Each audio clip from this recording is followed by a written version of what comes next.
आपकी चलती है या नहीं चलती? To be honest, नहीं चलती. So my father started this business in the 1990s. As of now, me and my all the family members are doing all the firefighting, and I need to get out of that. You have to play a growth game as a second generation business owner, which means you also have to let go of the need कि जब तक उनका हाँ नहीं मिलता मैं करूँगा नहीं. I'm saying someone has to break the boundary. And what's the top line of the business? What's the revenue of the business? For this year, I think so 24-25, it's What would be your other goals? I want to increase sales Okay. and I want to get out of the operations. तो operations में क्यों फंसे हैं? Why are you stuck in operations? मेरे father और uncle जो उनका thought process है उनके हिसाब से पैसा बचाओ और हो सके उतना काम खुद करो, तो वो सब में से मुझे बाहर आना है क्योंकि मैं एक्चुअली टू बी ऑनेस्ट बहुत थक गया. तो इस रेजिस्टेंस को आपने तोड़ने की कोशिश की है और क्या रिस्पॉन्स आता है आपको? लास्ट में रिस्पॉन्स यही आता है, रूड एक आंसर आता है कि आप मुझे मत सिखाओ. Your life, your career cannot be wasted in a mindset of saving, जहाँ पर सेविंग के लिए आप अपना करियर सैक्रिफाइस करें. और अगर उनकी आदतें नहीं बदल रही है और वो आपको स्पेस वो करने के लिए नहीं दे रहे हैं, then it's a very important question for you to answer. That should you waste your life in that kind of an environment? Where do you see yourself moving forward with this business? Actually I feel very small. So what does that mean to you? What does that make you feel?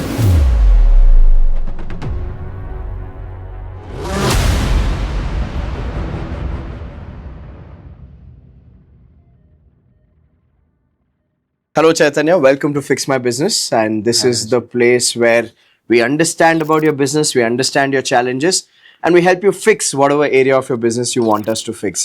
So thank you for coming.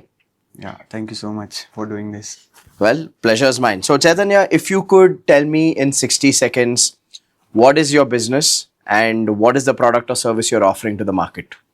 Okay, so we are the manufacturer of ethnic wear for men's and kids. Okay. Okay, we are offering it to retailers. We do B2B. Okay. We are not into B2C. So I was thinking to get into B2C. So I Okay. need clarity from you. Okay. And we help retailers by providing quality products at competitive prices. Okay. Fantastic. So, while you are in this business of ethnic wear for men's and kids, right now I understand you're focusing more to retail businesses. Yeah. Is the reason to look at B2C because you feel that the cash flows will be faster in B2C? Right. Okay, I kind of guessed Yes. that. Okay, Yes. so one of the main problems you're looking at solving is Cash the flow. cash flows. Cash. Okay. What would be your other goal? So one is you want to go to B2C. Is there any other aspect of your business that you'd like to talk about? I want to increase sales and Okay. I want to get out of the operations.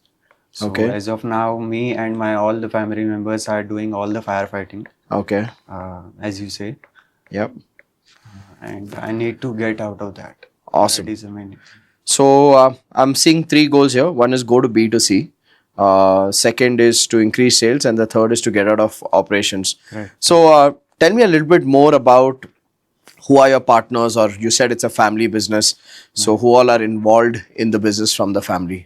Okay, so my father started this business in the 1990s. Okay. Earlier, it wasn't registered. Okay. And my both uncles are there Mhm. in business. I joined after my graduation. Mhm. I'm BCom graduate, and currently my brother is also helping me in the business.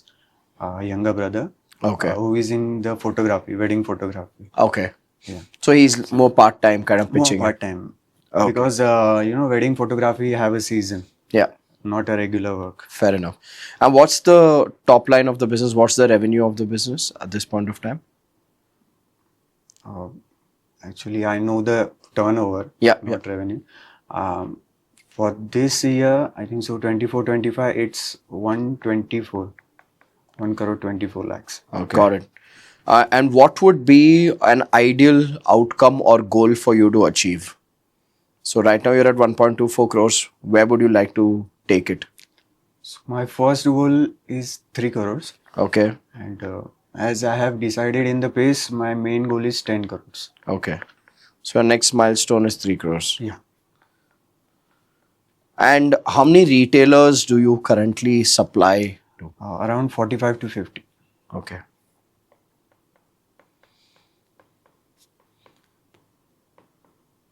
And what's the average purchase value per retailer? I don't have any idea. Her retailer average कितना माल उठाते हैं साल में? Idea नहीं है actually, क्योंकि हर एक का अलग है. Okay. और कभी फोकस ही नहीं किया, कैलकुलेट ही नहीं किया. Okay. क्योंकि ऑपरेशंस में इतना इन्वॉल्व है कि कौन इतना कैलकुलेट करते बैठेगा. Okay. तो operations में क्यों फंसे हैं आप? Why are you stuck in operations? मेरे फादर और अंकल, जो उनका थॉट प्रोसेस है, उनके हिसाब से पैसा बचाओ और हो सके उतना काम खुद करो. Okay. So that is the mind set. And you know what, कि आप ऐसे लोगों के साथ रहते हो ना, तो आपका कंडीशनिंग वैसे होता है. Okay. But I am thankful to you कि मेरा थोड़ा माइंड सेट आपने चेंज किया. Okay. Right. So I attended first, you know, sorry, what was the name of that event? 2019. Gaur Gopal Das ji के साथ जो था ना आपका, हाँ. उसमें. So I was impressed by your session. Okay. So उसके बाद सोचा कि नहीं, ऐसे बिजनेस नहीं कर सकते हम लोग. Okay. क्योंकि आप एक सर्वाइवल मोड में, और सर्वाइवल मोड में ही आप खत्म हो जाओगे अगर आपने ऐसे ही बिजनेस रन किया.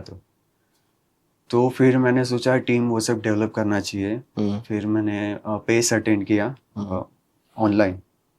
So how big is the team right now? So blue collar workers are there. So it's around 15. So blue collar का काम ज़्यादातर production. Production. Okay. And white collar? Supervising. Okay. Supervising, delivery, order fulfilling, order taking. So that's your role. Yeah. Okay. Actually, all the family members are doing firefighting. Okay. So अगर मैं नहीं हूँ तो मेरा भाई करेगा, मेरा भाई नहीं है तो मेरे फादर करेंगे. Okay.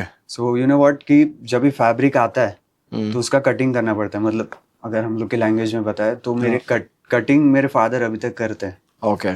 सो उन्होंने पेस अटेंड किया है. उनको पता चला है कि टीम मेंबर्स हम लोग को हायर करने चाहिए फॉर दिस वर्क. मैंने बोला भी है कि आप, मतलब अगर मेरे लैंग्वेज में बात करूँ तो कटिंग छोड़ दो करके, क्योंकि इसमें फ्यूचर नहीं है. जैसे आपने बोला था ना कि बाहर निकलो, सेल्स करो, फिर ही आपको रेवेन्यू मिलेगा. सो उनको वो पता चला है, लेकिन बोलते ना कि एग्जीक्यूट नहीं हो रहा है वो चीज़. क्योंकि आदत हो गया है कि वही काम करना है. Okay. Okay. Got it.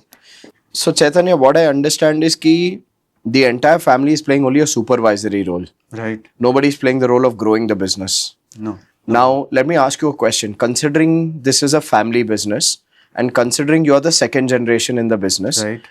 how much of an autonomy or a say do you have? आपकी चलती है या नहीं चलती है?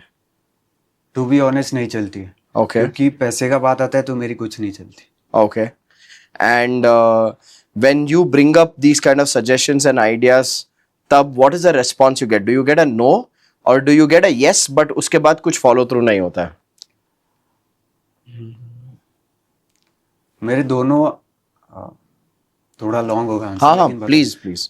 दोनों अंकल्स का ऐसा है माइंडसेट कि नहीं, हम लोग खुद ही कर लेंगे, पैसा बचाते.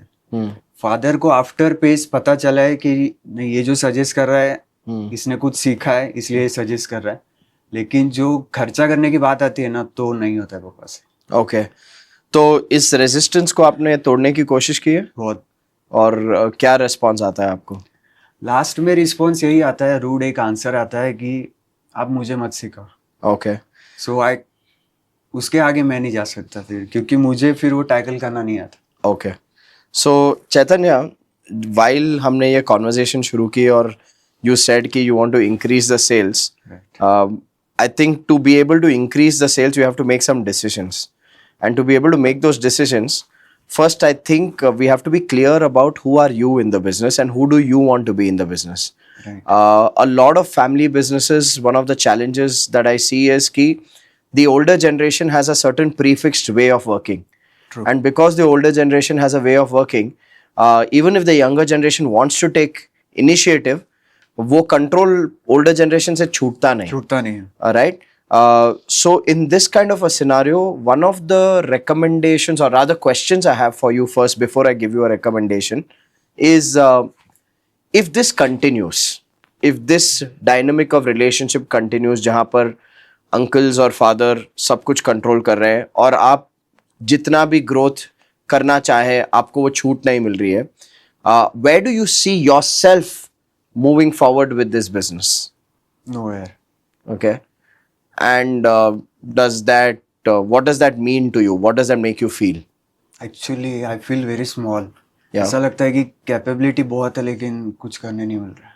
Okay. So would it be a good outcome for us to work on breaking through feeling small? Yeah. Yeah. Because I'll tell you, I don't negate the saving mindset of your uncles and your father. क्योंकि they started from scratch, they did not have the resources, they did not have the exposure. Right. And उन्होंने business चलाया कि the business should be able to sustain the family's necessities. उनका focus वही रहा है. But while they've built that foundation and now what? The business is more than 30 years old? Yeah. More than 30 years old. So while they've built that foundation, I think if you don't build on top of that foundation, then all the efforts even they've put are going to just go down the drain, because at the end of the day, market तो साल दर साल competitive होते जा रहा है, right? Right. So if you don't grow, you don't survive. That's the game. So Chaitanya, I'm going to ask you a question about how do you want to create your role in the family business? Because family business में ना business कम ज़्यादा family को manage करने का काम होता है. So how do you want to establish your role? What would be an ideal role for you in the business? My ideal role would be sales में इन्वॉल्व होना. Okay. क्योंकि मैंने ट्राई किया ऑफ, जैसे कहते हैं ना हम लोग ऑफ सीजन होता है तो राइट, तो उसके लिए आप जाते हो. I am talking about offline, कि आप रिटेल स्टोर्स विजिट करते हो डिफरेंट एरियाज में. जैसे मुंबई में सेंट्रल है, वेस्टर्न है, हार्बर है, तो आप एक एरिया चूज करते हो, वहाँ पे आप जाते हो, राइट. लेकिन ऐसा होता है कि राइट नाउ मेरे वाइफ ने भी ज्वाइन किया है. सो 2023 आई गॉट मैरिड इन दिसंबर. तो जैसे आपने बोला था ना 7 फंक्शंस ऑफ बिजनेस, तो मेरा अकाउंट्स वैसे भी राम भरोसे था. तो अभी एक्चुअली मेरी वाइफ है ना सीए के अंडर काम करती थी, तो उसको अकाउंट्स का नॉलेज है. तो उसके सजेशन के बेसिस पे मैंने टैली ले लिया. वरना earlier I was using my bill book app. वो भी मेरा ही सजेशन था कि ऐप लेते हैं, वरना एक्चुअली फादर है ना क्या बोलते फिजिकल बिल्स बना देते जब भी हम लोग को डिलीवर करने जाना है तभी. तो वो मैं भी करता था. फिर मैंने शिफ्ट किया कि हम लोग ऐप यूज करेंगे. तो उसने सजेस्ट किया कि आप टैली यूज करो, तो उसको टैली आता है. सो राइट नाउ कि एक फंक्शन मेरा थोड़ा सॉर्ट आउट है, क्योंकि मेरी वाइफ वनिता और वो अकाउंट्स हैंडल करती है, तो मुझे उसका टेंशन कम हो गया. लेकिन बाकी के जो रोल्स है वहाँ पे मुझे फायर फाइटिंग करना पड़ता है. और मैनेजमेंट का एक जो पार्ट है वहाँ पे मेरे जो छोटे अंकल है, मनोज अंकल, वो हैंडल करते हैं. तो रिलेटिवली मुझे उसमें इतना इन्वेस्ट नहीं करना पड़ता. लेकिन बाकी जो है टू बी ऑनेस्ट अभी हम लोग खुद ही हैंड डिलीवरीज करते हैं. मतलब जो बैग रहता है ऐसा जो बड़ा बैग, तो वो लेके मैं खुद डिलीवरी करता हूँ, क्योंकि कोई मेंबर रखा ही नहीं है. टीम मेंबर कभी हायर ही नहीं किया है. और ऐसा है कि वो करेगा तो उससे अच्छा अपन ही करते, पैसा बच जाएगा ऐसा, और अपना पैसा घर पे रहेगा, ऐसा माइंडसेट है. तो वो सब में से मुझे बाहर आना है, क्योंकि मैं एक्चुअली टू बी ऑनेस्ट बहुत थक गया ये सब करते करते. क्योंकि मुझे पता है कि मेरी कैपेबिलिटी है, मैं कर सकता हूँ, लेकिन वो करने नहीं मिल रहा है, वो स्कोप नहीं मिल रहा है. So that is the issue. Awesome. So would you like a solution to break this? या Okay. प्लीज. थोड़ा टफ डिसीजंस लेने पड़ेंगे, चलेगा आपको? और एक्चुअली टफ डिसीजंस क्या होता है कि मैंने सोचा भी था, फादर के साथ डिस्कस किया था कि हम लोग वीकली एटलीस्ट 1 आवर निकाल सकते हैं कि हम लोग डिस्कस करें कि क्या इश्यूज है ये वीक में, हम लोग क्या सॉल्यूशंस लाएंगे उस पर. For example if I am doing sales, ये वीक में मैं ये एरिया में जाऊंगा और ट्राई करूंगा मुझे कितने रिटेलर्स मिलते हैं. लेकिन वैसा कुछ होता ही नहीं है, कोई बैठता ही नहीं है. So the main thing. 3 things that I'm going to ask you to do. Okay. Is it okay if I not? Please do. Okay. Number 1, role clarity. Okay. And I'll tell you what I mean by role clarity. As a family business, आपको 2 level पर role clarity लानी पड़ेगी. एक level पर is about the relationship dynamics between all of you in the business. Okay. Without being disrespectful to the older generation in your family, what mistake you all are making is कि decision making finally हो रही है उम्र के हिसाब से, कि बड़े ने क्या बोल दिया Correct. उसी का सुनना है, चाहे वो सही हो या गलत हो, उसकी इवैल्यूएशन नहीं हो रही है. And in this entire environment now, like you, many second generation business owners, they start feeling constrained or choked. उनको लगता है कि यार ये तो मैं यहाँ पर क्लर्क की नौकरी कर रहा हूँ, कि जहाँ पर गैप है वहाँ पर मुझे डाला जा रहा है, एंड सब टेम्पररी गैप्स को मैं फिक्स करते जा रहा हूँ. मेरे टैलेंट का कोई ऑप्टिमाइजेशन नहीं हो रहा है, मेरे टाइम का कोई ऑप्टिमाइजेशन नहीं हो रहा है. दिन बीतते जा रहे हैं, महीने बीतते जा रहे हैं, साल बीतते जा रहे हैं, बट कोई ग्रोथ दिख नहीं रही है बिजनेस में या खुद को भी. सो one thing is you have to have a conversation of clarity with the family saying ki who do you want to be in the business? Do you want to be someone who's only filling the gaps for the sake of saving costs, or do you want to be someone who's growing the business? And दो चीजें हो सकती है ऐसे conversation में. एक, या तो हाँ में हाँ मिलाएंगे क्योंकि कॉन्सेप्चुअली जो आप कह रहे हैं that makes sense, but when it comes down to execution, तब you will be waiting for their response, you'll be waiting for their approval, and they will not approve things, or they will even stop you. So you have to firstly have clarity. Who am I over here? Am I a second generation family member who's here to play a supervisory role, or am I a second generation family member who's here to play a growth role? And please understand, जब आप ये conversation करोगे ना, उनके लिए बहुत ही uncomfortable होगा, आपके लिए भी uncomfortable होगा. But you have to keep the end objective in mind. The end objective is कि your life, your career cannot be wasted in a mindset of saving, जहां पर saving के लिए आप अपना career sacrifice कर रहे हो. You have to play a growth game as a second generation business owner. So you have to have the clarity of objective कि अगर मुझे इस business में रहना है तो मुझे growth का path लेना है, ना ही survival का path. और अगर उनकी आदतें नहीं बदल रही है और वो आपको स्पेस वो करने के लिए नहीं दे रहे हैं, then it's a very important question for you to answer, that should you waste your life in that kind of an environment? Now that's a question you need to answer कि जब resistance आएगी, at that point of time, how will you face that resistance? Actually क्या हुआ था 2020 के पहले success ज्ञान का कोई सेशन था, राइट? तो उसमें मैंने ट्रेन द ट्रेनर का जो क्या प्रीव्यू रहता है ना वो देखा था, और कोविड में मैंने ट्रेनिंग का सेशन अटेंड किया था. एक कंपनी है, सॉरी, गुरु स्कूल करके पुणे में, उनका ऑनलाइन था. सो मेरा यही पॉइंट जो आपने बोला ना, तो मेरा इस पे से ही मूड चेंज हो गया था कि मैं नहीं रह सकता ऐसे एनवायरनमेंट में. लेकिन मैंने फिर वो ट्रेनिंग का स्टार्ट किया. फिर मैंने एक जॉब भी लिया था जो बैंगलोर में एक उन्नति फाउंडेशन है, I think I forgot the area, वहाँ पे मैंने जॉब लिया था. So we used to train students जो बैकवर्ड क्लास के होते हैं, राइट? तो हम लोग उनको 35 डेज के लिए ट्रेन करते थे और फिर इनको जॉब अपॉर्चुनिटीज़ प्रोवाइड करते थे, ऐसा.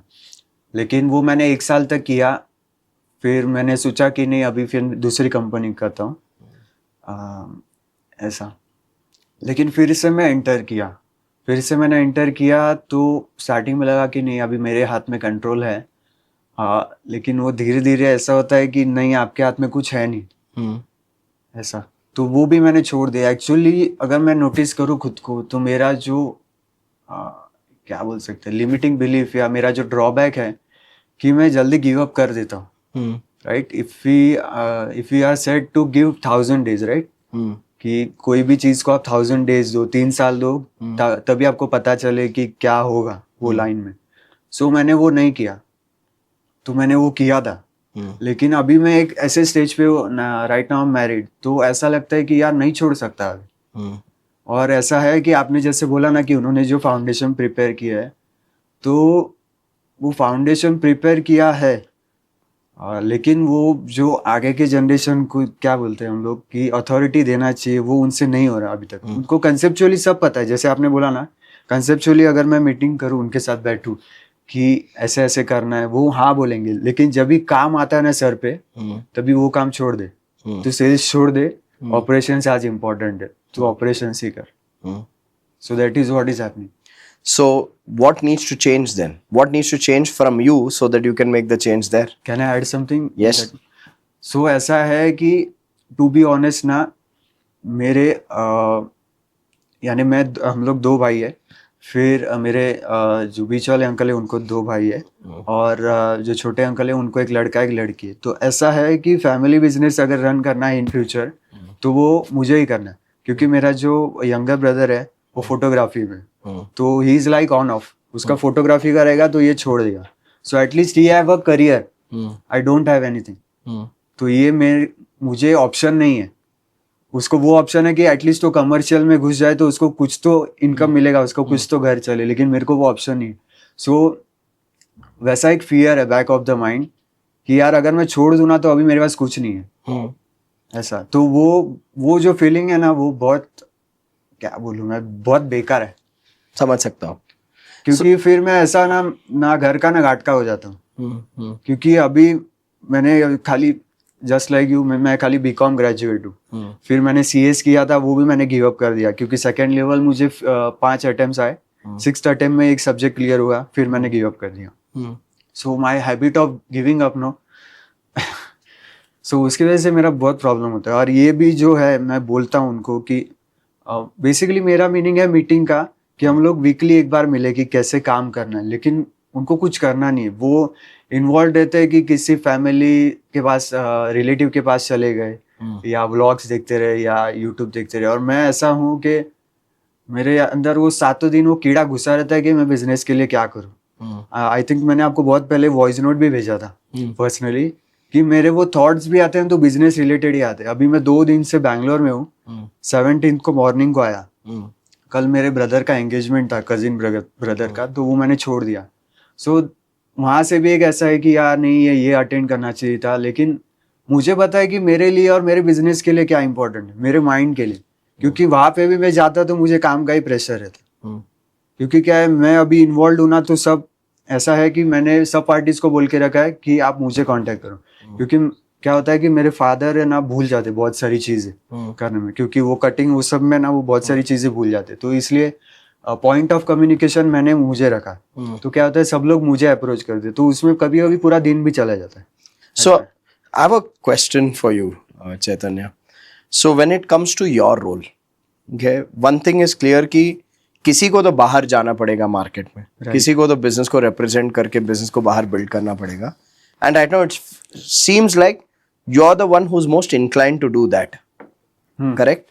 सो if you have to make your role outside the business rather than inside the business, what are the chaos inside the business जहां पर आपको लगता है लोगों की जरूरत है ताकि आप उसमें इन्वॉल्व ना हो? What are the areas where you feel कि यहां पर अगर मैं एक बंदा रख दूंगा या बंदी रख दूंगा, मेरा अंदर आना बंद हो जाएगा तो मेरे को बाहर जाने का टाइम मिलेगा? ऑपरेशंस के लिए एक पर्सन चाहिए। Okay, exactly what work will that operations person do? To be honest कैसा है कि ऑर्डर आते हैं ना, तो जो प्रोडक्ट्स है वो निकालना, पैक करना, तो वो कोई भी लड़का लड़की कोई भी कर सकता है। So you need one person for operations. Okay, and what will be the task of this person in operations? वो ऑर्डर रिसीव करेंगे, Okay, प्रोडक्ट्स देखेंगे अगर रेडी है कि नहीं, रेडी नहीं है तो फिर मैन्युफैक्चरिंग टीम को या मेरे फादर को इन्फॉर्म करेंगे कि ये प्रोडक्ट्स बनाने पड़ेंगे okay. क्योंकि पार्टी का ऑर्डर है। फिर वो पैकिंग करके रखेंगे और फिर एक पर्सन को डिलीवरी का देखना पड़ेगा। ऑप्स के अलावा और एक डिलीवरी वाला। सबसे मेन तो वही है, तो ही मेरा काम होगा।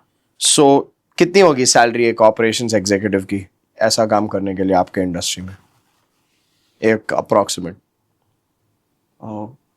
16 to 20,000, क्योंकि मैंने देखा है 16 to 18,000 में लोग कर रहे हैं। And delivery? 15 to 20।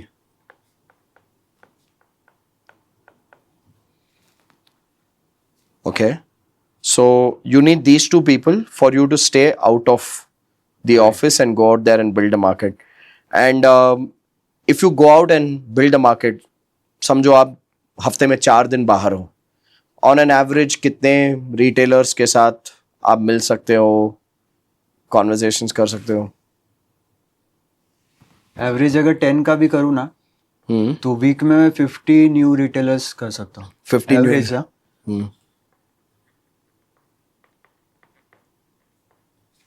क्योंकि प्रॉपर एथनिक वेयर का शॉप ढूंढना थोड़ा डिफिकल्ट होता है और एरिया वाइज भी थोड़ा अलग अलग होता है। But 50 new retailers per week is a good number to reach out to. And जब आप retailer के साथ मिलते हो and you share your track record, is that convincing enough for them? आपका product samples देख के do they feel convinced enough? Or do they feel कि नहीं यार product में भी gaps है? What is your assessment of the response of the retailers you meet? Actually ऐसा है कि प्रोडक्ट सबको पसंद आता है, Okay. क्योंकि प्रोडक्ट्स के बारे में किसी ने मुझे अभी तक कुछ नहीं बोला. So the quality is great. Quality is great. Okay. जो भी मेरा एक्सपीरियंस है फ्रॉम 2015 अराउंड, राइट. Okay. सो बोलते हैं ना कि प्रोडक्ट में नाम रखने को कुछ नहीं है, लेकिन Okay. जब प्राइस का बात आता है तो for example there is a area, Dharavi करके जो एरिया है, वहाँ पे जो मैन्युफैक्चरर्स है बहुत कम रेट में बनाते हैं, कम रेट में बेचते हैं. जैसे आप बोलते हैं ना बहुत लो मार्जिन, 20 रुपया भी कमाया तो बेच दिया, ऐसा भी वो लोग करते हैं. तो इसके वजह से क्या होता है कि प्राइजेस बहुत कॉम्पिटिटिव हो गए. और आफ्टर कोविड तो मतलब मार्जिन ही नहीं रहा. Okay. ऐसा है, और मार्जिन और अश्योरिटी भी नहीं रहा बिजनेस का, to be Okay. Honest. Okay. तो ऐसा होता है कि कंपैरिजन हो जाता है धारावी के साथ. Okay. मैंने 3-4 ब्रांड नेम्स मेंशन किए, फॉर एग्जांपल जैसे गंगर हो गया, जो कंपटीशन में गंगर, शालीमार, वो जो हमसे बड़े हैं, ऐसा. तो उनका प्राइस हम लोग से ज्यादा है, राइट. लेकिन वो क्या होता है कि जो मुंबई में है ना, गुजराती, मारवाड़ी, कच्ची, सिंधी, मोस्टली ये 4 जनों के हाथ में रिटेल का दुकान है सब. तो वो कैसा है कि कम्युनिटी को बिजनेस देते. तो फॉर एग्जांपल जो गंगर है वो सेम कम्युनिटी है, गुजराती की कुछ है कम्युनिटी, और शालीमार वो भी है, वो भी सेम कम्युनिटी से, ऐसा. और हम लोग है महाराष्ट्र मराठी, राइट. तो ऐसा होता है कि टू बी ऑनेस्ट मराठी लोग बिजनेस में बहुत कम है, तो उन पे ट्रस्ट फैक्टर ऑलरेडी कम हो जाता है. और वो लोग हम लोग से पहले है, और वो लोग क्रेडिट पीरियड देते हैं, और हम लोग का उनसे छोटा बिजनेस है, तो हम लोग को उतना क्रेडिट नहीं दे सकते हम लोग. तो वो प्रॉब्लम है. If there is this challenge कि आप लोग उतना क्रेडिट ऑफर नहीं कर सकते, is there a value proposition कि ये आपके प्रोडक्ट की खासियत है जिसकी वजह से लोग आपसे लेना पसंद करते हैं? Why do the existing customers buy from you? Is it that आपका डिलीवरी टाइम अच्छा है? इज इट दैट आपका रिलेशनशिप मैनेजमेंट अच्छा है? इज इट दैट आपका क्वालिटी ऑफ प्रोडक्ट अच्छा है? What is the factor that pulls people towards you? Actually तीनों अच्छा है, लेकिन जो मैं सबसे फास्टेस्ट डिलीवरी में हूँ, क्योंकि मैंने जितना फाइंड आउट किया है ना, जो मैंने मेन कॉम्पिटिटर्स, एक्चुअली मैं धारावी को कंसिडर नहीं करता, मैं वहाँ पे फोकस नहीं करता, क्योंकि जो लोग ऑलरेडी नीचे उन पे क्या फोकस करूँ, क्योंकि मुझे ग्रोथ करना है, तो मुझे ऊपर क्या है वो देखना पड़ेगा.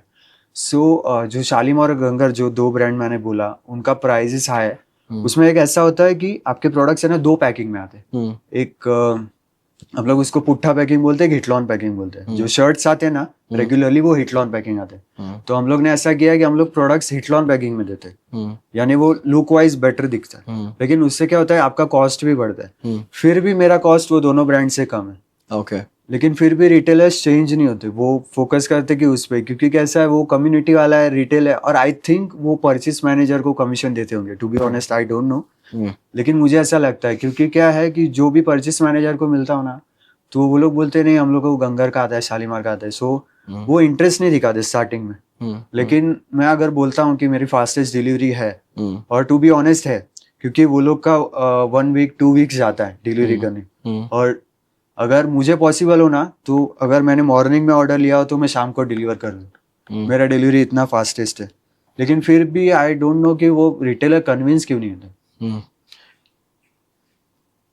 मेरा मतलब मेरे फादर ने जो सिखाया वही मैं बता रहा हूँ कि कस्टमर को अच्छे से अच्छा प्रोडक्ट दो. हम लोग वही ट्राई करते, लेकिन रेट के वजह से जो कंपटीशन आया ना, तो उसमें कस्टमर को अच्छा नहीं चाहिए. और रिटेलर का ऐसा माइंडसेट हो गया ना, मेरे को चीप में चाहिए और मार्जिन में मेरा वही रखूंगा. उनका मार्जिन है, अभी वो लोग जो रेट पे बेचते हैं, तो मुझे पता है. एक्चुअली हम लोग ने कोविड में रिटेल स्टोर भी स्टार्ट किया था, तो जो मेरे अंकल के 2 सन है वो हैंडल करते. तो मुझे रिटेल का मार्जिन भी पता है. ऐसा नहीं है कि वो लोग मुझे बोल रहे कि कम में आता है, कौन क्या प्राइस में बेचता है मुझे भी पता है. लेकिन उन लोग को खुद का मार्जिन चाहिए, लेकिन होलसेलर और मैन्युफैक्चरर को मार्जिन नहीं देना. समझ गया. So there are two parts so far I have understood, Chaitanya, and correct me if I'm not getting you. One aspect of it is for you to break through the role challenge that you're facing within the family. The second aspect of it is for you to break through the market. कि market कैसे penetrate कर सकते हैं या best market कौन सी है आपके लिए, to define that and go after that. So these are two parallel tracks that we need to focus on. So I want to go back to the first one first, because until we don't sort out the first one, बाहर तो निकलने का सवाल ही नहीं होता है.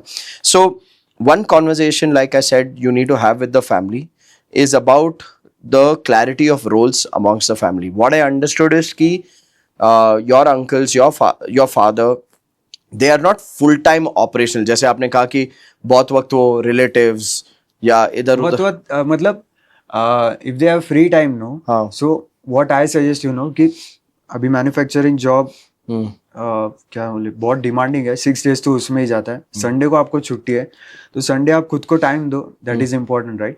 But at least give 1 hour कि हम लोग कुछ प्लान करें कि नेक्स्ट वीक में क्या करना है. अगर हम लोग प्लान नहीं करेंगे तो नेक्स्ट वीक में हम लोग फिर से फायर फाइटिंग ही करेंगे. बिल्कुल, right. Yeah. So I'm going to suggest few steps for you to take. Okay. The first step I want you to take is to share with them what your challenge is. कि आपको कैसे feel होता है कि आपके हाथ बंधे हुए हैं. And you need to also drive the point to them कि देखो, I understand that we need to save money, but the mindset of saving money is costing us more money at this point of time. क्योंकि ना ही आपकी growth हो रही है, ना ही आप अपॉर्चुनिटी को पूरी तरह से टैप कर पा रहे हो, and most importantly you are not feeling utilised enough in the business, which is shrinking your confidence as well. So you need to tell them that you need autonomy, you need space, कि मुझे एक aspect of the business या एक area of the business ऐसा दो जहां पर मैं डिसीजंस ले पाऊं और हर एक चीज के लिए मैं आपके पास वापस नहीं आऊं. You really need to demand and establish that freedom for yourself. क्योंकि जब तक आपको वो फ्रीडम नहीं मिलती ना चैतन्य, आप जितना भी मन में सोचते रहोगे, इन रियलिटी कुछ चेंज होने वाला है नहीं. And once you have this conversation with them, you have to demand that freedom and act upon that freedom, which means you also have to let go of the need कि जब तक उनका हाँ नहीं मिलता मैं करूंगा नहीं. You have to let go of that need. Okay. And from the business, what I understand is, even if you take a budget of say 40,000 rupees a month to hire one operations person, one delivery person, you need to tell them कि ये budget मुझे चाहिए ताकि I can build a team so that I can go out in the market and grow the business. Okay. Now these are things that are non-negotiables. मतलब अगर ये नहीं हो रहा है तो honestly चैतन्य, जिंदगी भर आप अपनी जिंदगी गवा दोगे यहाँ पर, and nothing will change in your life. And you'll only end up feeling more and more frustrated with every passing year. Okay, so you really have to make this happen for yourself. Now you need to also, in this entire process, communicate to the family कि asking for what you need is not equal to you being disrespectful. क्योंकि बड़ों का क्या होता है ना, जब उनकी नहीं चलती ना, वो एक इमोशनल ब्लैकमेल में चले जाते हैं. लास्ट में वही होता है सर. हाँ, तो समझो कि लास्ट में यही होना है. अब जब पता हो कि यही होना है, how should you handle it? Rather than giving in to it, rather than surrendering to it, okay, somebody has to lead in that business. And if that somebody is not you, then you're waiting for somebody else to come in and say नहीं नहीं ऐसा नहीं करना है, कुछ अलग करना पड़ेगा. So you will have to really take a stand, because end में क्या होगा ना, बातें होंगी on an emotional front कि इज्जत नहीं रख रहा है हमारी, मान नहीं रख रहा है हमारा, देखो वापस उल्टा जवाब दे रहा है. तो थ्रू दिस प्रोसेस चैतन्य, ये झगड़ने की बात नहीं कर रहा हूं मैं, ना ही सरेंडर करने की बात कर रहा हूं. You communicate to them clearly. देखो मैं आपकी सोच समझ सकता हूं, आपकी मेंटालिटी है कि पैसे बचाओ, बट बचा बचा कर बना नहीं सकते. मेरी मेंटालिटी है पैसे बनाओ, और अगर मैं अपनी लाइफ इस बिजनेस को दे रहा हूं तो मैं सिर्फ बचाने के लिए नहीं दे सकता, मुझे बनाने के लिए देनी है अपनी लाइफ. और उसके लिए मुझे ये स्पेस, फ्रीडम और डिसीजन मेकिंग अथॉरिटी चाहिए.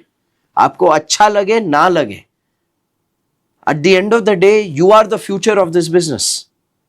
सो you have to take that stand very very strongly, because अगर आपने ये स्टेप नहीं किया ना, बाकी सारे चेंजेस जो आपके मन में है वो सब ख्याली पुलाव है. बहुत बना है मैंने right?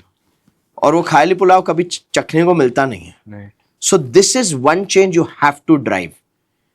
Okay, that's the first thing. Hiring an operations person, hiring a delivery person. 40,000 ka budget you have to take from the business to set yourself free, so you can go out in the market and figure out, should you go build the retail market or should you go build the B2C market? Because today if you ask me, though you started the conversation by saying कि मुझे B2C build करना है, आपको B2C build करना है, this is again an idea. उस idea को execute करने के लिए आपके पास कोई ऑटोनॉमी है ही नहीं. Okay, so till you don't establish that clarity कि मैं यहां पर कौन हूं, I am the future of this business, I will play the growth game. If you don't establish that clarity, you will always be pulled back.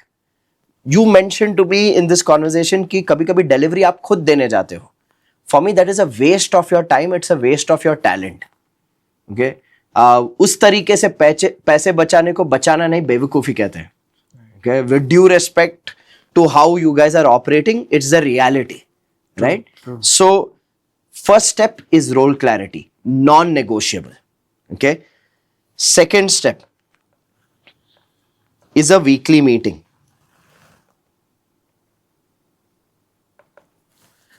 शुरुआत में I don't want to make it very complicated for your family when you do these weekly meetings. इस weekly meeting में सिर्फ 3 सवाल के जवाब दिए जाने चाहिए. अच्छा क्या जा रहा है, what is working well, okay, what is not working well, ठीक क्या नहीं जा रहा है, and what needs to be different. See, I am not expecting you to make a PowerPoint presentation for your family business and keep doing that exercise. Simple exercise. हर एक को एक paper और पेन दो, हर एक को लिखने के लिए बोलो, पिछले एक हफ्ते में अच्छा क्या गया, पिछले एक हफ्ते में अच्छा क्या नहीं गया, और आगे क्या चेंज करना है हमको, what do we need to do differently. और सिर्फ इन 3 सवालों पर डिस्कशन शुरू करो. ओके, अब ये जो वीकली मीटिंग है ना, एक डे और एक टाइम फिक्स करो और सबको बोल दो कि ये डे और टाइम सिर्फ इसके लिए है. तो एक ऐसा वक्त चुनो हफ्ते में जहां पर फायर फाइटिंग और क्राइसिस नहीं होती, जहां पर बहुत ही लीन वक्त मिलता है, दोपहर में हो, सुबह में हो, देर शाम में हो. You decide that. और I tell you one more thing, ये आप बोल दोगे ना, सब लोग हाँ में हाँ मिलाएंगे, पर कोई आएगा नहीं, कोई आता नहीं. तो उसके लिए, और जब कोई आता नहीं है, नेचुरली आपको क्या होता है, आप भी गिव अप कर देते हो ना, कि मैंने बोला, मैंने सब किया, पर कोई आया नहीं. I want you to get out of that victim mentality. Today your family business doesn't need a victim, it needs a warrior. आप में से एक को खड़ा होना पड़ेगा और जिम्मेदारी लेनी पड़ेगी कि कुछ भी हो जाए, ये तो करवाना है ही. तो उसके लिए बेशर्मी से 10 बार फॉलोअप करना पड़े, 10 बार फॉलोअप करो. रिमाइंडर देना पड़े, रिमाइंडर दो. घर से साथ में निकलना पड़े, साथ में निकलो कि चलो साथ में अभी पहले मीटिंग करेंगे. ये सबको बोल दो आप कि ये कम से कम हमको 3 महीने के लिए करना है, हर हफ्ते. और 3 महीने बाद इवैल्यूएट करो इसका इंपैक्ट क्या रहा है, इसकी वजह से इंप्रूवमेंट्स क्या हुए हैं, इसकी वजह से बिजनेस में क्या चेंज हुआ है. सो ये आपको ड्राइव करना पड़ेगा. तो बेशर्मी से, कभी कभी क्या होता है ना, हम अपने फैमिली के साथ जब बिजनेस करते हैं और हम उनको एक आइडिया देते हैं और वो हाँ में हाँ मिलाते हैं, फिर वो फॉलो अप नहीं करते और इंप्लीमेंट नहीं करते ना, हमको बुरा लगता है. आई एम टेलिंग यू, ये बुरा लगने वाली फीलिंग को निकाल दो अपने डिक्शनरी से. You do not have the room to feel bad, you do not have the room to feel sad. You have to say वो ऐसे हैं तो मैं भी अभी अड़ के उनको बदलाव दिखा के रहूंगा. देखो, जिद की बात है, किसकी जिद बड़ी वो ही जीतेगा. आज की डेट में उनकी जिद बड़ी है, तुम्हारी छोटी है.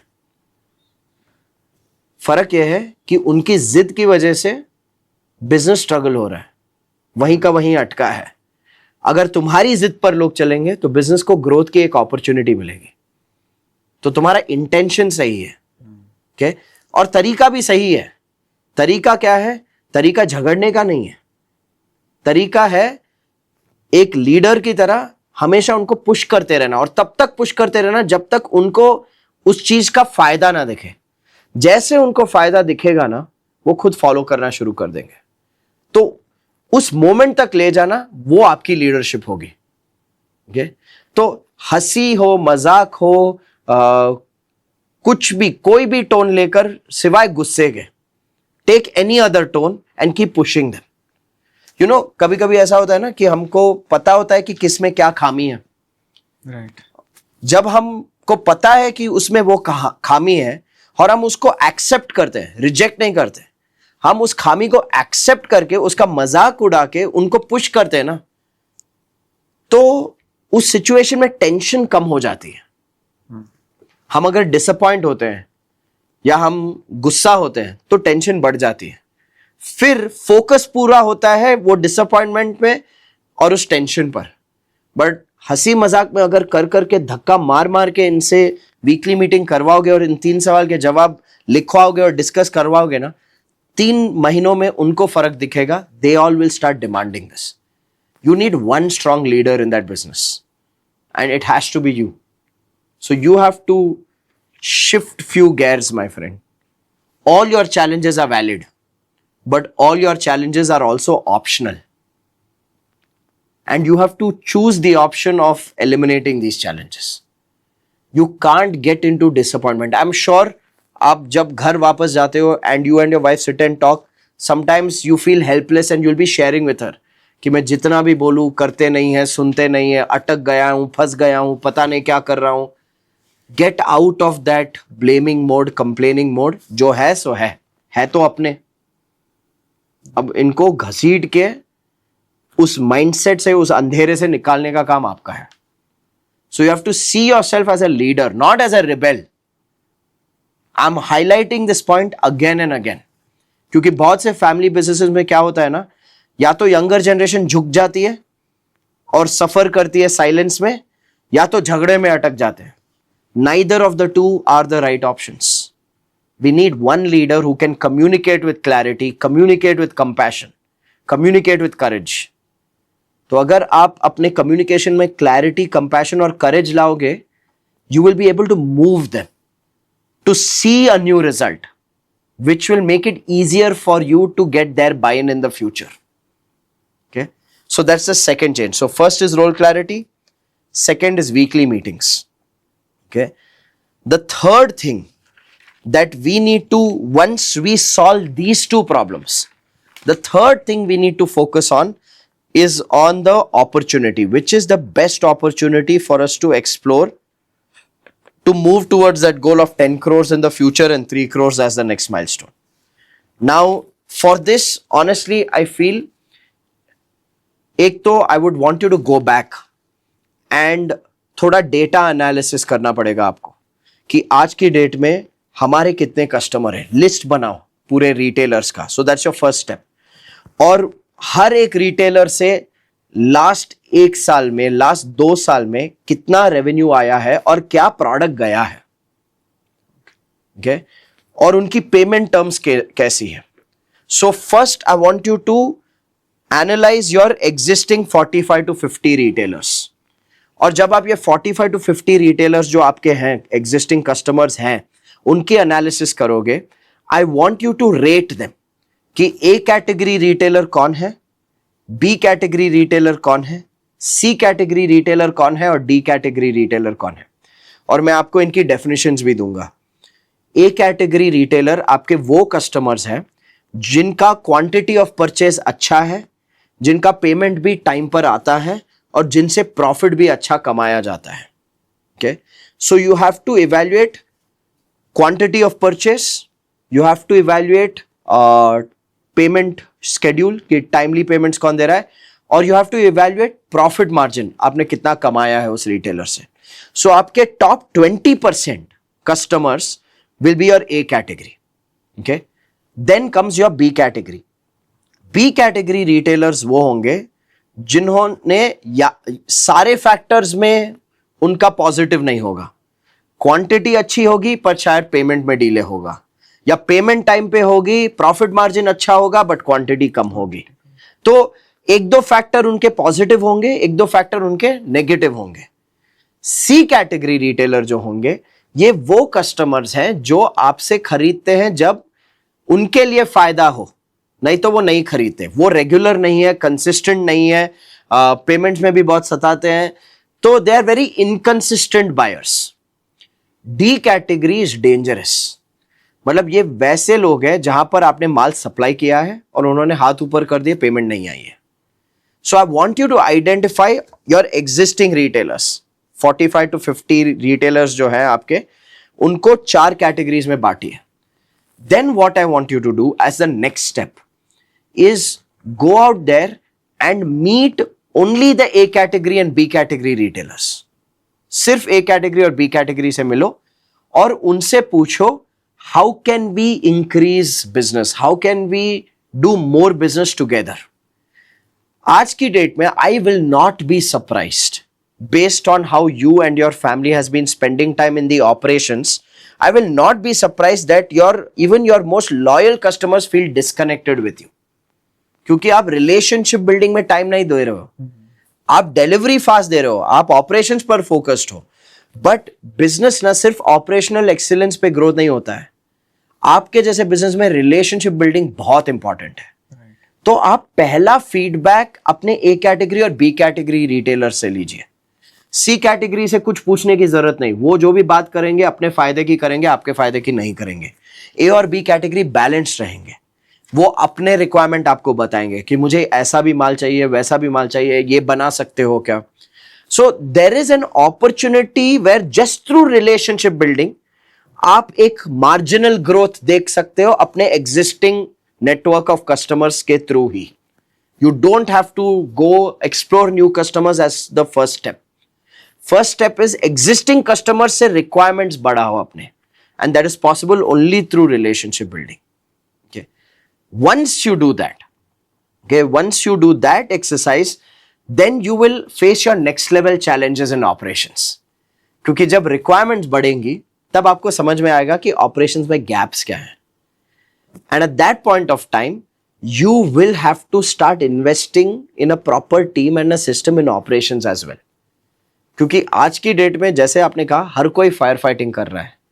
अब तक मैंने जो भी स्टेप्स दिए हैं आपको, मैंने वो स्टेप्स ये मन में रख के दिए हैं कि आपके फादर हो या आपके अंकल्स हो, for me they are reserve players, okay, not the main players. They are also at a stage of their life जहां पर प्रॉबेबली सोशल एंगेजमेंट्स, घर परिवार, समाज, ये सब देखना उनके लिए is a higher priority than thinking about the business aggressively. Okay? वो बहुत खुश है अपनी दुनिया में, ना खुश नहीं है, वो खुश है। तो मैं उनकी खुशी में के बीच में नहीं आना चाहता। But at the same time, I want you to understand how you need to transition the business from a saving and survival path to a growth path, and for which you have to lead. So all these exercises do not involve their time, do not involve their role. Okay, I am treating them as reserve players. Okay, but if you do these 3 steps, what impact do you see that will happen in the business according to you? Just these 3 steps: role clarity, hiring operations, hiring delivery, and you going out and meeting 50 retailers per week, weekly meetings where you answer 3 questions, and your opportunity analysis. What impact do you see? Role clarity आने के बाद तो मुझे लगता नहीं है कि operations में मैं इन्वॉल्व हूँ, तो मेरे हिसाब से लीड कर सकता हूँ मैं। सो वहाँ पे मैं ज़्यादा फ्री हो जाऊँगा। फिर आपने जो थर्ड पॉइंट बोला अपॉर्चुनिटी का, तो जो एग्जिस्टिंग क्लाइंट्स है उनसे मैं मिल सकता हूँ। Actually there is a issue, क्योंकि मेरा जो इम्पोर्टेंट सबसे मेन क्लाइंट है जो 1/3 बिजनेस हमें देते हैं, उनका पेमेंट टाइम पे नहीं है। सो सबसे मेन इशू वही है, और हम लोग पहले से उन पे डिपेंडेंट बहुत है कि अपना ही पार्टी है, दे दे माल। तो ऐसा माल डंप करते गए, और अभी जो पेमेंट जो पेंडिंग है वो काफ़ी ज़्यादा हो गया, ऐसा हो गया। तो लास्ट अभी जस्ट हम लोग के सीए ने भी अप्रोच किया था कि आपका जो हम लोग ये बोलते हैं ना कि पेंडिंग बैलेंस मार्केट में बहुत है, और ये एक पार्टी का ही बहुत ज़्यादा है। So that is the issue कि वो कस्टमर ए है मेरा, मेरे प्रोडक्ट्स रोज बेचता है डेली, लेकिन ऐसा है कि उनका पेमेंट टाइम पे नहीं आता। एंड उनका पेमेंट इसलिए टाइम पे नहीं आता क्योंकि आपका सिस्टम पेमेंट फॉलोअप का स्ट्रांग नहीं है। फॉलोअप का सिस्टम था ही नहीं, तो क्या हो गया ना, उसको आदत हो गई। आदत हो गई है अभी उनको। So I don't see it as, अगर आप उन पर डिपेंडेंट हो based on what you are saying, वो भी आप पर डिपेंडेंट है बिकॉज वो आपका माल रेगुलरली ले रहा है और माल रेगुलरली बेच रहा है, right? So the dependency is mutual. What is missing from your side there is a proactive payment collection system. So what it requires is you to go meet, you to go set up a mechanism saying कि देखो हम आपको इतना supply करते हैं, जैसे ये हमारा सप्लाई साइकिल है, ये हमारा कलेक्शन साइकिल है, and then you to have someone focused on just that. देखो बहुत सारे बिजनेसेस ना अपने कस्टमर्स के बारे में कंप्लेन करते हैं कि पेमेंट टाइम पे नहीं आता, बट जब असली बात पे घुसते हैं ना तो ये रियलाइजेशन होता है कि हमारे पास पेमेंट फॉलोअप और पेमेंट कलेक्शन का सिस्टम है ही नहीं। तो कस्टमर तो खुश ही है कि कोई पूछ नहीं रहा है तो देने की जरूरत नहीं है। आप पूछने लगोगे तो वो देना भी शुरू कर देंगे ना। It's not like he is a person who wants to default, वो आपका पैसा अटकाना नहीं चाहता। नियत वैसी नहीं है, सिस्टम की खामी है। तो system I think is a small step of correction you need to do over there. वो अभी जस्ट अप्लाई किया, 1 मंथ हुआ है। क्योंकि जब भी सीए का कॉल गया ना, डायरेक्ट उन्होंने फादर को ही कॉल किया, तो वो उनको पता चला कि अभी बहुत स्ट्रिक्ट होने की जरूरत है ऐसा, क्योंकि अगर सीए बोल रहा है मतलब प्रोफेशनल है तो उनका सुनना पड़ेगा। So that's why he got serious, और अभी खाली 1 मंथ क्रेडिट पीरियड ऐसा डिसाइड किया है। तो जो मैं पार्टी का बात कर रहा था तो उनको भी हम लोग ने इन्फॉर्म किया है, लेकिन उनका जितना मुझे आइडिया उनका मनी मैनेजमेंट इतना स्ट्रांग नहीं है। उनके पर्सनली, अभी ये थोड़ा पर्सनल लेवल हो गया, लेकिन उनके खुद के खर्चे भी बहुत ज्यादा है ऐसा हो गया। और हम लोग का गलती ये हो गया कि फॉलोअप कभी किया नहीं पेमेंट का, देते गए। तो अभी ऐसा हो गया कि बहुत पेंडिंग हो गया, क्योंकि बाकी पार्टीज मैंने जितना एनालाइज किया ना, बाकी सबका आ जाता है पेमेंट टाइम टू टाइम। अगर मुझे इनका खाली पेमेंट टाइम पे आ गया ना, तो मेरा जो पेंडिंग पेमेंट्स है वेंडर का वो क्लियर हो जाएगा, और जो मेरा पेमेंट में जो डिलेज है वो सब कम हो जाएगा। सो इट विल स्ट्रेस थोड़ा कम हो जाएगा। So I tell you what I feel Chaitanya, मुझे क्या लगता है ना कि ये जो थर्ड स्टेप है ना अपॉर्चुनिटी एनालिसिस का, जहां पर पहले तो आप अपनी डेटा बनाओ।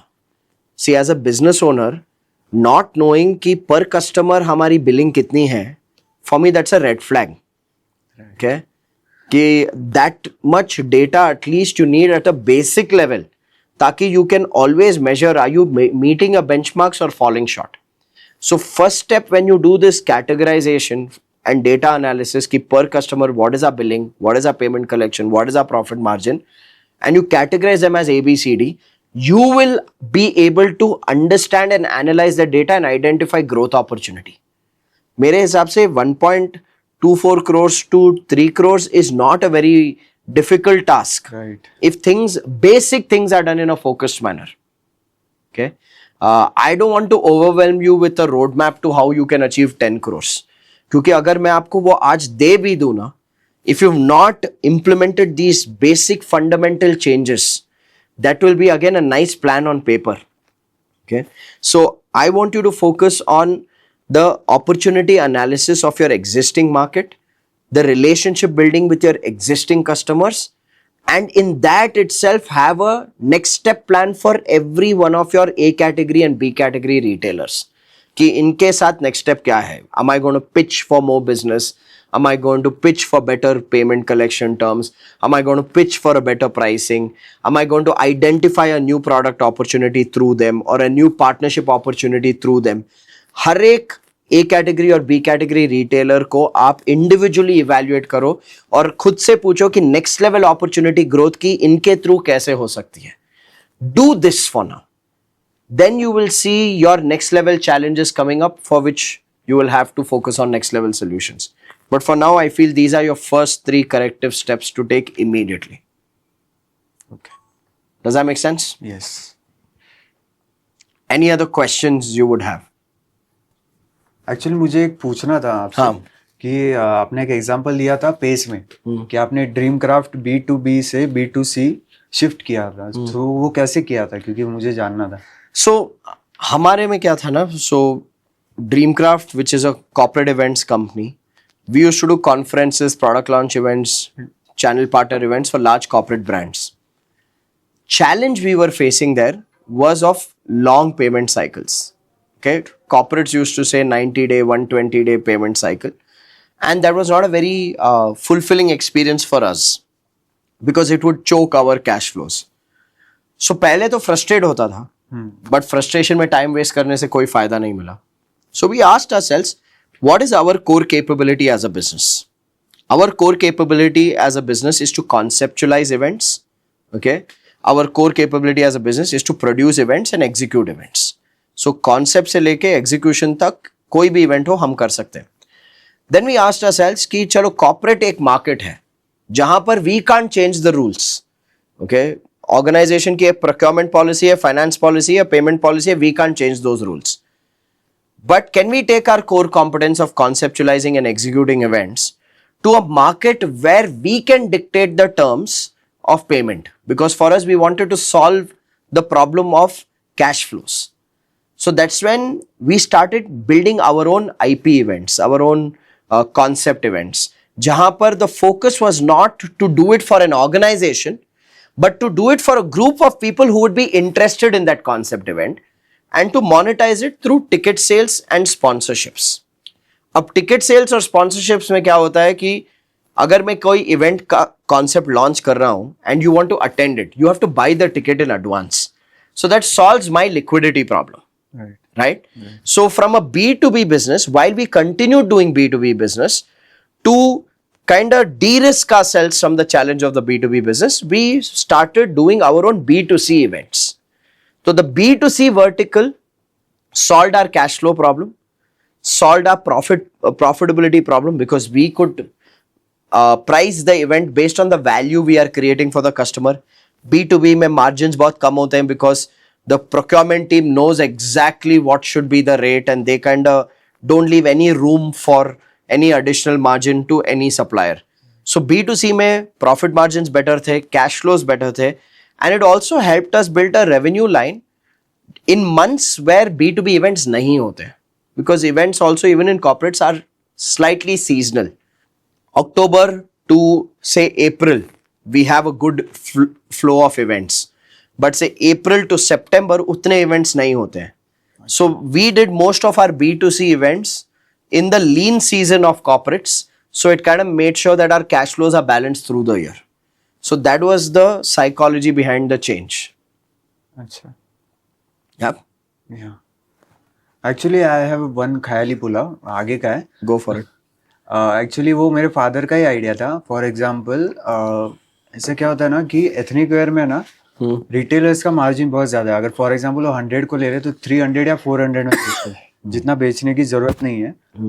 तो मेरे फादर का एक आइडिया था. उनको ये आइडिया, मेरे एक एग्जिस्टिंग क्लाइंट है जो लोखंड वाला में उनका शॉप था, तो उन्होंने बहुत स्मॉल कुछ ऐसे जैसे मुंबई में बाकड़ा बोलते हैं ना, वैसे स्टार्ट किया था. So he used to sell on a limited margin, कुछ 30% या 50% मार्जिन पे वो बेच देते थे. वैसे उन्होंने उनका बिजनेस ग्रो किया और फिर लोखंड वाला में एक बड़ा ऐसा दुकान बनाया, जो अभी रिसेंटली उन्होंने पूरा रेंट पे दे दिया. उन्होंने शट कर दिया बिजनेस, क्योंकि नेक्स्ट जनरेशन है नहीं ऐसा. तो उनके माइंड में एक ऐसा था कि मेरे को कभी है ना एक ऐसा करना है कि B2C करना है और लिमिटेड मार्जिन पे प्रोडक्ट्स बेचने हैं. क्योंकि मेरे फादर ऐसे बोलते कि ये जो एथनिक वेयर में जो है ना सब बिजनेसेस, वो कस्टमर को है ना इन शॉर्ट एड़ा बना रहे, क्योंकि वो चीज का उतना वैल्यू नहीं है, आप उतना वैल्यू नहीं देते हो. और वैसे भी वो ओकेजनल वेयर है, रेगुलर वेयर नहीं है शर्ट जैसा कि आपको पता चले क्वालिटी कैसा है और वो इतना डिग्रेड हो जाए ऐसा.